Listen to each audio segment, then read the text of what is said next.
সব দাবি নিয়ে একদিন মাঠে নামেন, তাহলে এই দেশের এই সরকার সুন্দরভাবে আপনার কাঙ্ক্ষিত স্বপ্ন বাস্তবায়নে দ্রুত কোনো কাজ করতে পারবে না। অতএব দ্রুত কাজ করার যে মেইন কাজ, সেটা হচ্ছে আপনাকে, আমাকে, আমাদেরকে, এই সরকারকে সহযোগিতা করে সবার আগের কাজ হচ্ছে বাংলাদেশের পুলিশ পুনর্গঠন করতে হবে, প্রশাসন পুনর্গঠন করতে হবে, সমগ্র জায়গায় দেশপ্রেমিক নাগরিকদেরকে রিক্রুটমেন্ট করতে হবে। আসসালামু আলাইকুম সম্মানিত দর্শক শ্রোতা, আজকের এই ভিডিওটি এতটা গুরুত্বপূর্ণ আপনারা শুনলেই অবাক হবেন। দর্শক শ্রোতা, বর্তমানে বাংলাদেশের যে পরিস্থিতি, শেখ হাসিনা সরকার পদত্যাগ করে বাংলাদেশ থেকে পালিয়ে ভারতে অবস্থান করতেছেন। এরপরে ডক্টর ইউনূস প্রধান উপদেষ্টা হিসেবে দায়িত্ব পেয়েছেন। বাংলাদেশকে নিয়ে, বাংলাদেশের বর্তমান পরিস্থিতি নিয়ে আপনারা অনেক কিছুই জানেন। বর্তমান দেশের পরিস্থিতি কেমন, বর্তমানে দেশ কেমনভাবে চলতেছে। দর্শক শ্রোতা, বর্তমানে ডক্টর ইউনূসকে অনেকেই চাপ দিচ্ছে, বিএনপি দল সহ আরো অনেক দল চাপ দিচ্ছে যে খুব দ্রুত সময়ের মধ্যে নির্বাচন দেওয়ার জন্য। কিন্তু এই সম্পর্কে গোপন কিছু রহস্য এবং চাঞ্চল্যকর কিছু তথ্য আজকের এই ভিডিওতে রয়েছে দেশের বর্তমান পরিস্থিতি অনুযায়ী। আপনারা শুনলে অবাক হবেন। তো বেশি দেরি না করে আমরা ভিডিও ক্লিপে চলে যাচ্ছি, আপনারা মনোযোগ সহকারে ভিডিওটি দেখতে থাকুন। প্রিয় দেশবাসী, আসসালামু আলাইকুম ওয়া রাহমাতুল্লাহি ওয়া বারাকাতুহু। পৃথিবীর বিভিন্ন প্রান্ত থেকে যারা দেখছেন শুনছেন, আপনাদের সবাইকে শুভেচ্ছা। দ্রুত লাইভটি শেয়ার করে দিবেন এবং আমাদের সাথে সংযুক্ত হয়ে দেশবাসীকে আমাদের সাথে যুক্ত হওয়ার সুযোগ করে দিবেন। আপনারা জানেন, সাম্প্রতিক সময়ে বাংলাদেশ মাত্র 1 মাস আগে, তথা গত মাসের 5 তারিখ বাংলাদেশ স্বাধীন হয়েছে দ্বিতীয়বারের মতো। আগামীকালকের হচ্ছে 1 মাস পূর্তি উৎসব, মানে 1 মাস উদযাপন বা 1 মাস সময় পার করবে এই সরকার স্বাধীনতার পরে। এই বিপ্লবের 1 মাস আগামীকালকের, সরকারের 1 মাস নয়, সরকার বিপ্লবেরও প্রায় 2-3 দিন পরে। আপনারা জানেন যে ডক্টর মোহাম্মদ ইউনূস সাহেব আসার পরে শপথ গ্রহণ করেছে। তো বিপ্লব পরবর্তী 1 মাস সময় মাত্র আমাদের হাতে আমরা পেয়েছি। এই সময়টার মধ্যে আপনারা অনেক কিছু অর্জন করেছেন আর অনেক কিছু দাবি দেওয়া তুলেছেন। আমি বড় বড় যে অর্জনগুলো আমাদের হয়েছে বাংলাদেশের, সেই বিষয়টা আলোকপাত করতে চাই, আর সরকারকে সময় দেয়া নিয়ে কথা বলতে চাই, আর এই মুহূর্তে অনেক দাবি একসাথে না তোলার পক্ষে মতামত ব্যক্ত করতে চাই।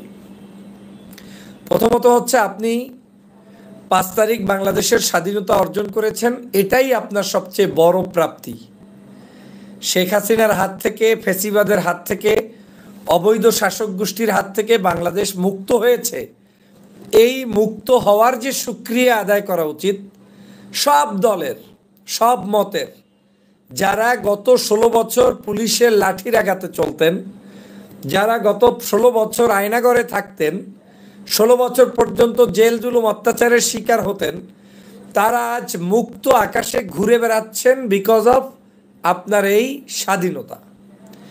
এই স্বাধীনতাটা আমার এই গত 16 বছরের সবচেয়ে বড় অর্জন হচ্ছে স্বাধীনতা। এই সরকার স্বাধীনতার পরবর্তী একটি সরকার, এবং এই সরকার বিপ্লব পরবর্তী বাংলাদেশের মানুষের একটি সরকার।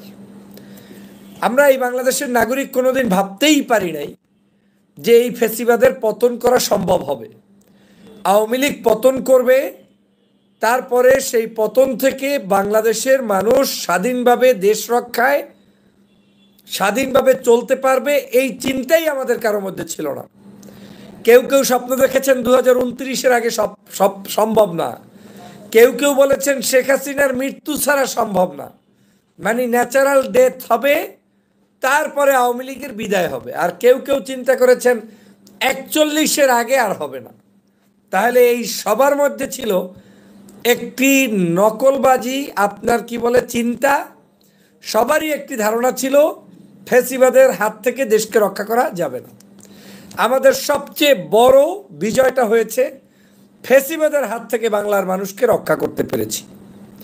দ্বিতীয় বিজয়টি হয়েছে বাংলাদেশের সকল রাজনৈতিক দলের যত মামলা হামলা, আয়নাঘর, বিচার বহির্ভূত হত্যা, বিভিন্ন ধরনের মানুষের উপরে জুলুম, নির্যাতন, অত্যাচার, এই সবগুলো 5 তারিখের পর এক কথায় বন্ধ হয়ে গিয়েছে। তথা বিরোধী মতের মানুষের উপরে এখন আর আওয়ামী লীগের কেউ স্টিম রোলার চালায় না। প্রিয় বন্ধুরা আমার, আমাদের অনেকগুলো সমস্যা আপনাকে জেনেই এই শেখ হাসিনার পতন নিশ্চিত করতে হয়েছে। প্রথমত বড় সমস্যা হচ্ছে শেখ হাসিনার গত 16 বছরের ঝঞ্ঝাল তিনি কিন্তু এই দেশ থেকে পালিয়েছেন, কিন্তু সাথে করে নিয়ে যায়নি।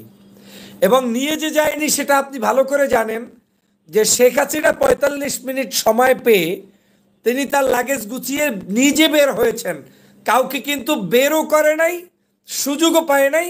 কেউ কেউ আগে ভাগে পালিয়েছে। তার মানে কি, সমস্ত ঝঞ্ঝালগুলো এখনো রাস্তাঘাটে ঘুরে ঘুরে বেড়াচ্ছে।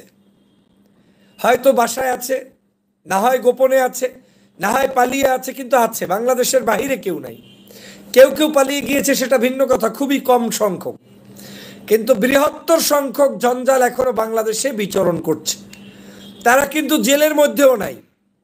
যদি জেলে থাকতো তাহলে এই এই অভদ্র এই আওয়ামী লীগের গোষ্ঠীগুলো অন্ততপক্ষে বাংলাদেশের মানুষের মধ্যে কোনো ধরনের সংঘাত কিংবা খারাপ কাজ করতে পারতো না। কিন্তু তারা সেটা আজকে করছে না। তারা আজকের এই বাংলাদেশের মানুষের সাথে সংঘাত, অন্যায়, জুলুম আওয়ামী লীগের আমলে যা করেছে নতুন করে পরিকল্পিতভাবে আবারও করার জন্য চেষ্টা অব্যাহত রাখবে। সে কারণে বাংলাদেশের জনগণের এখন যে কাজ রয়েছে, সেই কাজ হয়েছে এই মুহূর্তে বাংলাদেশের জনগণকে ঐক্যবদ্ধভাবে এই ফ্যাসিবাদের বিরুদ্ধে যে সরকার হয়েছে, এই সরকারকে সময় দিতে হবে, সুযোগ দিতে হবে, তার পাশে আমাদেরকে দাঁড়াতে হবে। আমাদের অস্থিরতা কমাতে হবে। আমাদের এই আগামীকালকের 1 মাস, এই 1 মাসের সবচেয়ে বড় বড় বিজয় যেগুলো অর্জন করেছেন, সেই বিজয়ের অন্যতম একটা বিজয় বাক স্বাধীনতা। আপনি স্বাধীনভাবে কথা বলতে পারছেন। সেই জায়গায় আপনাকে আপনার এই বাক স্বাধীনতা আপনার রক্ষা করতে হবে। এই বাক স্বাধীনতা রক্ষার জন্য আপনাকে কাজ করতে হবে। এই বাংলাদেশের স্বাধীনতার জন্য আপনাকে কাজ করতে হবে। এই বাংলাদেশের মানুষের মুক্তির জন্য আপনাকে কাজ করতে হবে। বাংলাদেশের সমস্যার কোনো শেষ নাই। আপনি সংবিধান থেকে শুরু করে, স্বাধীনতা থেকে শুরু করে, ইতিহাস থেকে শুরু করে সবই সমস্যায় জর্জরিত। কিন্তু এখনই আপনার সমাধান করার সময় হয় নাই।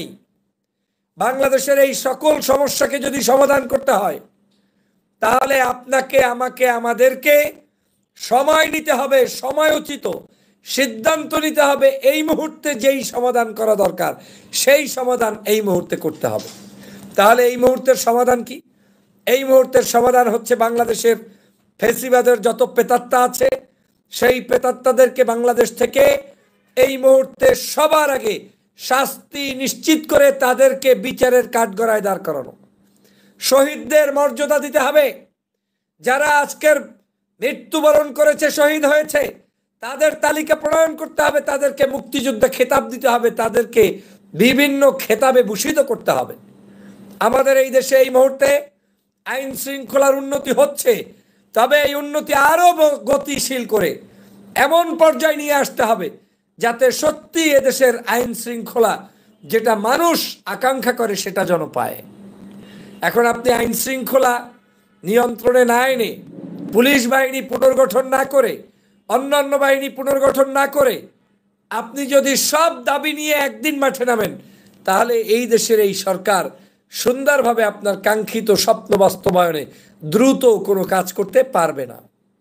অতএব দ্রুত কাজ করার যে মেইন কাজ, সেটা হচ্ছে আপনাকে, আমাকে, আমাদেরকে এই সরকারকে সহযোগিতা করে সবার আগের কাজ হচ্ছে বাংলাদেশের পুলিশ পুনর্গঠন করতে হবে, প্রশাসন পুনর্গঠন করতে হবে, সমগ্র জায়গায় দেশপ্রেমিক নাগরিকদেরকে রিক্রুটমেন্ট করতে হবে, বসাতে হবে।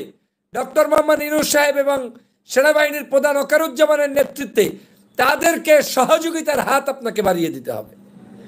যদি আপনি বাড়াতে পারেন, তারপরে আপনাকে ন্যায়সঙ্গত দাবি তুলতে হবে, কিন্তু সেই দাবিগুলো সম্পর্কে মানুষকে আগে বুঝাতে হবে।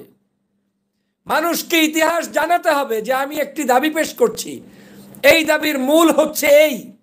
জনগণ জানবে, জনগণের থেকে সেই দাবি আসবে, পর্যায়ক্রমে সেই দাবিটা গিয়ে একটা পর্যায়ে বাস্তবায়ন হবে। কিন্তু হুটহাট করে যার যেটা মনে আসছে, যে যেটা চাচ্ছেন সেটা নিয়ে মাঠে নামলে আসল উদ্দেশ্য ব্যাহত হবে এবং স্বাধীন বাংলাদেশের স্বপ্ন বিচ্যুত হবে। আমি একথা কেন বলছি? বাংলাদেশের এই মুহূর্তের যত সমস্যা আপনি দেখছেন, এই সব সমস্যা আওয়ামী লীগের রেখে যাওয়া সমস্যা। 2019 আপনার কি বলে এটাকে 16 বছর, গত যে 16 বছর 2008 সাল থেকে 24 পর্যন্ত যা কিছু জঞ্জাল হয়েছে বাংলাদেশে, এই এক মাসে এটা সমাধান করা সম্ভব নয়। এটা আগামী 2 মাসও সম্ভব নয়। শেখ হাসিনা যে প্যাটার্নে রাষ্ট্র চালিয়েছেন, রাষ্ট্রটাকে ধ্বংস করে দিয়ে গিয়েছেন, অর্থনীতি, সমাজনীতি, রাজনীতি সব কিছু শেষ করে দিয়েছেন। আপনি সেটা কি মনে করেন? একটা সংবিধান, শিক্ষা ব্যবস্থা, প্রত্যেকটা জিনিস পরিকল্পিতভাবে লম্বা সময় নিয়ে তিনি এটাকে ধ্বংস করেছেন। সেটাকে আপনি আধা ঘন্টায়, 1 ঘন্টায় আপনি এটাকে পরিবর্তন করতে পারবেন না। অতএব আমাদের সবার আগে যে কাজ, সেই কাজে সবাইকে সহযোগিতা না করলে এই বাংলাদেশ যদি অরক্ষিত থাকে, তাহলে এই বাংলাদেশ অরক্ষিতর কুফল ভোগ করবে শুধুমাত্র বিএনপি জামাত নয়, সমগ্র বাংলাদেশের মানুষকে সেই কুফল ভোগ করতে হবে। অতএব একদল মানুষ আছে বিছনায় বৈশা ফেসবুকে স্ট্যাটাস দিয়া এই দাবি তোলেন, সেই দাবি তোলেন, অমুক করেন, তমুক করেন, এটা বাস্তবায়ন করেন, সেটা বাস্তবায়ন করেন, কিন্তু মিছিলের ময়দানে আপনি ছিলেন না, আন্দোলনে আপনি ছিলেন না, কর্মপদ্ধতিতে আপনি ছিলেন না, শহীদদের আত্মীয় আপনি নয়। অতএব আপনাদের এই সকল দাবি দেওয়া এই মুহূর্তে উপস্থাপন করার সুযোগ নেই। আপনাকে সময় নিয়ে করতে হবে। যদি দাবিটা সঠিকও হয়, যদি কোনো কিছুর পরিবর্তনও করতে চান, সেটাও সময় নিয়ে করতে হবে এবং সেটা সোশ্যাল বিপ্লবের মাধ্যমে করতে হবে। আগে জনগণকে সে ব্যাপারে উদ্বুদ্ধ করতে হবে, জনগণের মধ্যে সেটার ব্যাপারে অ্যাওয়ারনেস তৈরি হলেই একমাত্র আপনার এটাকে বাস্তবায়নের পথে যেতে হবে, না হয় হিতে বিপরীত হবে। প্রিয় বন্ধুরা আমার, গত 16 বছরে যে অসহ্য যন্ত্রণা আপনি সহ্য করেছেন, সেই 16 বছরের তুলনায় গত 1 মাস দেশের মানুষ জান্নাতে ছিল। যদিও আমি মনে করি না যে এটা একেবারেই সুন্দর কোনো ব্যবস্থাপনা না, তবে বাংলাদেশের তুলনায় গত 1 মাসে মানুষ স্বাধীনভাবে কথা বলতে পেরেছে। গত 1 মাসে আমার জানা মতো একটা ক্রস ফায়ার হয় নাই। গত 1 মাসে আমার জানা মতো একটা মানুষকে অন্যায়ভাবে কেউ গুম করে নাই, কেউ হত্যা করে নাই, নির্যাতন করে নাই। হ্যাঁ, কিছু দুষ্ট লোকেরা বিভিন্ন দলের ব্যানার নিয়ে আপনারা হয়তো জাবদখল করছে, কোনো একটা অন্যায় আচরণ করছে, সেজন্য তারা ইতিমধ্যেই শাস্তির আওতায় এসেছে, দলগতভাবেও এসেছে, আইন সিদ্ধভাবেও অনেকেই চলে এসেছে। কিন্তু সেটা আওয়ামী লীগের তুলনায় আজকের বাংলাদেশের জন্য, আওয়ামী লীগের তুলনায় বাংলাদেশের জন্য অনেক ভালো। গত 1 মাস আমরা চলেছি। আমি এই সরকারকে উদাত্ত আহ্বান জানাবো, আপনারা আপনাদের কাজ চালিয়ে যান। সবার আগে শান্তি শৃঙ্খলা ফিরিয়ে আনুন, তারপরে বাংলাদেশের প্রত্যেকটি ডিপার্টমেন্টকে ঢেলে সাজান। এই বাংলাদেশের কি বলে আপনাকে পুলিশ প্রশাসন ঢেলে সাজান। পুলিশ প্রশাসনের মধ্যে দেশপ্রেমিক ছাত্র জনতাকে আপনারা নিয়োগ দিন। দল মতের ঊর্ধ্বে উঠে আওয়ামী লীগের যত গুন্ডারা রয়েছেন, তাদের হাত থেকে দেশকে বাঁচানোর জন্য আপনি পুলিশ ডিপার্টমেন্টকে ঢেলে সাজান, প্রশাসনকে ঢেলে সাজান। ছাত্র জনতার চাহিদার আলোকে দলগুলোকে ঢেলে সাজান। সমগ্র বাংলাদেশের মানুষের চিন্তার আলোকে দেশকে ঢেলে সাজান। তারপরে অর্থনৈতিকভাবে স্বাবলম্বী হন, তারপরে রাজনৈতিকভাবে কথাবার্তা শুরু করুন এবং পরবর্তীতে নির্বাচনের ব্যবস্থা করুন। কিন্তু আমাদের দেখতে মনে হচ্ছে সকাল নাই সন্ধ্যা নাই। আমি তো অবাক, সরকার আসছে 1 মাস, তারও কম, তার মধ্যে বাংলাদেশের এমন কোনো ডিপার্টমেন্ট নাই যারা আন্দোলন করে নাই। মানে প্রত্যেকটা সেক্টর থেকে ন্যূনতম তারা ঢাকায় কি বলে ডক্টর মোহাম্মদ ইউনূসের বাসভবনের সামনে আপনার জড়ো হয়ে কিংবা এদিক সেদিকে আন্দোলন তারা কিন্তু করেছে এবং করেছে। তাহলে এই আন্দোলন সংগ্রাম কার সাথে করছেন, কাকে করছেন? আবার এখন অনলাইন জুড়ে কোন কি থাকবে না থাকবে, কি পরিবর্তন হবে কি পরিবর্তন হবে না, আমি মনে করি এগুলো দূরদর্শী চিন্তার কোনো অংশ নয়। এই মুহূর্তেই এইগুলোর পরিবর্তনেরও কোনো প্রয়োজনীয়তা আজকের দিনের জন্য অন্তত নাই। আমি পরিবর্তনের পক্ষে, যে কোনো পরিবর্তন সেটা দেশবাসী চাইলে অবশ্যই করতে হবে, কিন্তু আজকেই এটা নিয়ে আপনি তালগোল পাকিয়ে আপনি যে আপনার ঋষি আপনার পিছন থেকে শত্রু তৈরি করছেন, এটা আপনাকে অনুধাবন করতে হবে। আমার সবার আগে কাজ হচ্ছে ডক্টর মোহাম্মদ ইউনূস সাহেবের হাতকে শক্তিশালী করতে হবে, জেনারেল ওয়াকারুজ্জামানের হাতকে শক্তিশালী করতে হবে, আইন শৃঙ্খলা ফিরিয়ে আনতে হবে, সমগ্র বাংলাদেশটা এই সরকারের হাতে নিয়ন্ত্রিত হতে হবে, প্রশাসন থেকে সমগ্র ঝঞ্ঝাল তাড়িয়ে দিতে হবে। তারপরে আস্তে আস্তে আপনি শিক্ষা, সামাজিক, সংবিধান, রাষ্ট্র, ইতিহাস সব কিছুতে আপনি নতুন নতুন জনগণের চাহিদার আলোকে আপনি কাজ করবেন। তখন জনগণ আপনাকে বাহবা দিবে এবং তখন হবে রাইট টাইম। কারণ আপনি যদি এখন এগুলো নিয়ে ব্যস্ত থাকেন, তাহলে আমার দেশের আইন শৃঙ্খলা সঠিক থাকবে না, মানুষের নিরাপত্তা বিঘ্নিত হবে। অন্যদিকে ওই জঞ্জাল বাহিনী, আওয়ামী লীগ বাহিনী, তারা যেহেতু দেশের মধ্যে এখনো লুকায়িত আছে, এই দুষ্টগুলো এসে বিভিন্ন জায়গায় অরাজকতা সৃষ্টির পায় তারা করবে, ছুতা দিয়ে দিয়ে নামবে। প্রত্যেক দিনই তারা বিভিন্ন ছুতায় নামছে। যদিও এই সরকারের সিদ্ধান্তকে ধন্যবাদ জানাই যে কঠোর হস্তে দমন করবে বলে সিদ্ধান্ত নিয়েছে, সে যে হোক তাকে গ্রেপ্তার করবে, এটাকে আমি ধন্যবাদ জানাই। তবে এই সময়টাও এতটা আপনাদের জন্য সহজ হবে তা নয়, আমাদের সবাইকে সেজন্য সোচ্চার হতে হবে। আর একটা জিনিস আমাদেরকে করতে হবে, আজকের বাংলাদেশের বৃহত্তর রাজনৈতিক দলগুলো যদি ভিন্ন ভিন্ন নির্বাচনও করেন, তারপরেও একত্রিত হতে হবে। কারণ একটা ইস্যুতে, যে আওয়ামী লীগকে ঠেকানোর জন্য আমরা সবাই এক। এতদিন ছিল আওয়ামী লীগকে নামানোর জন্য আমরা সবাই এক, এখন হবে আওয়ামী লীগকে ঠেকানোর জন্য আমরা সবাই এক। এর বাহিরে আপনি স্বাধীন আপনার দাঁড়িপাল্লা নিয়ে নির্বাচন করেন, ধানের শীষ নিয়ে করেন, তারপরেও বাংলাদেশের যে কারো যে কোনো অধিকার নিয়ে করেন, আপত্তি নাই। কিন্তু এখন এক যদি আমরা না থাকি, তাহলে সেটা জাতির জন্য, দেশের জন্য অত্যন্ত অমঙ্গল বলে মনে করি। আসুন আমরা নিজেদের মধ্যে কাদা ছড়াছড়ির সুযোগ করে না দেই। নিশ্চয়ই এই কাদা ছড়াছড়ি এমনি এমনি হচ্ছে না, কেউ না কারো উস্কানিতে হচ্ছে, কারো না কারো বিকৃত বক্তব্যের কারণে হচ্ছে। যেমন আপনার এক দল আর এক দলকে বলার চেষ্টা করছে, এই ধরনের কোনো ধরনের মন্তব্যগুলো যাতে না আসে, সেই জায়গাগুলোতে আমাদেরকে সতর্ক থাকতে হবে। আমি শেখ উদাত্ত আহ্বান জানাই বাংলার সমগ্র রাজনৈতিক দলগুলোকে, আপনাদেরকে উদাত্ত আহ্বান জানাই। কালকে একটা ভিডিও দিয়েছি, লাইভ দিয়েছি, নিশ্চয়ই দেখেছেন, যে জামায়াত ইসলামের আমিরের একটা বক্তব্যকে ভুলভাবে উপস্থাপন করে কেউ কেউ ব্যাখ্যা বিশ্লেষণ দিয়ে দিয়ে ব্যস্ত সময় একটা দিন পার করেছেন। অথচ ওই দিকে ব্যস্ত না থেকে যদি দেশ গঠনে ব্যস্ত থাকতাম, যদি মানুষ গঠনে ব্যস্ত থাকতাম, তাহলে আজকের এই বাংলাদেশের মানুষের আরও একটু ভালো কাজ হতো, দেশ এগিয়ে যেত। আমি বাংলাদেশ সেনাবাহিনীর উপরে অত্যন্ত আস্থাশীল। আমি বিশ্বাস করি এই সেনাবাহিনী প্রধান ওয়াকারুজ্জামানের নেতৃত্বেই একটি সুন্দর সুষ্ঠু বাংলাদেশ, পরিবর্তনশীল একটি বাংলাদেশ, আগামীর একটি ভালো বাংলাদেশ, সেটা করার সুযোগ এসেছে। কিন্তু আপনাদেরকে সময় দিতে হবে। আসুন আমরা সবাই মিলে তাদেরকে সময় দেই, তাদের কাজকে অ্যাপ্রিসিয়েট করি, তাদের পাশে আমরা দাঁড়াই, তাদের জন্য আমরা কাজ করি।